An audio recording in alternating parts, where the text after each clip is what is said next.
আমি কিভাবে এক মাসের মধ্যে মনিটাইজেশন আনছি ফেসবুকে আজকে আপনাদের মাঝে শেয়ার করব। তো জানতে হলে পুরো ভিডিওটা দেখেন।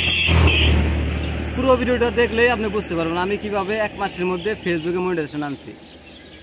তো প্রথমে আপনার কাজ হচ্ছে আপনার নিয়মিত কন্টেন্ট ছাড়তে হবে, ভালো ভালো ভিডিও উপহার দিতে হবে, কোয়ালিটিফুল।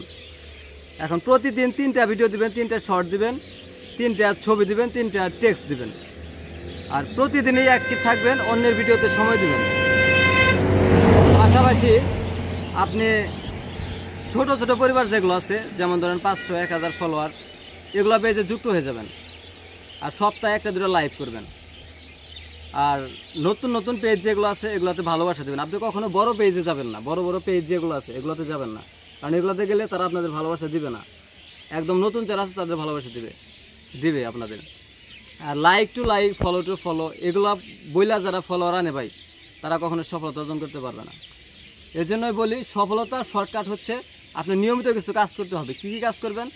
প্রথম অবস্থায় আপনাকে প্রতিদিন 3টা রিলস, 2টা ছবি, 2টা টেক্সট আপলোড দিতে হবে। সপ্তাহে একটা লাইভ করতে হবে। আপনার অন্যের ভিডিওতে সময় দিতে হবে, নিজের ভিডিওতে সময় দিতে হবে, ফোকাস দিতে হবে। কীভাবে কন্টেন্ট ভালো করতে হবে এগুলো চিন্তা করতে হবে। আর ভিডিও আপনার ছাড়লেই হবে না, ভিডিওতে আপনার শিক্ষণীয় বিষয় রাখতে হবে। আপনি অন্যের যে কাজগুলো করে ওই কাজগুলো আপনি করলে হবে না। আপনি ভিডিওতে এমন কিছু রাখবেন যেগুলো মানুষ দেখবে এবং শেয়ার করবে। তো ভিডিওটা ভালো লাগলে শেয়ার করে দেন। ধন্যবাদ।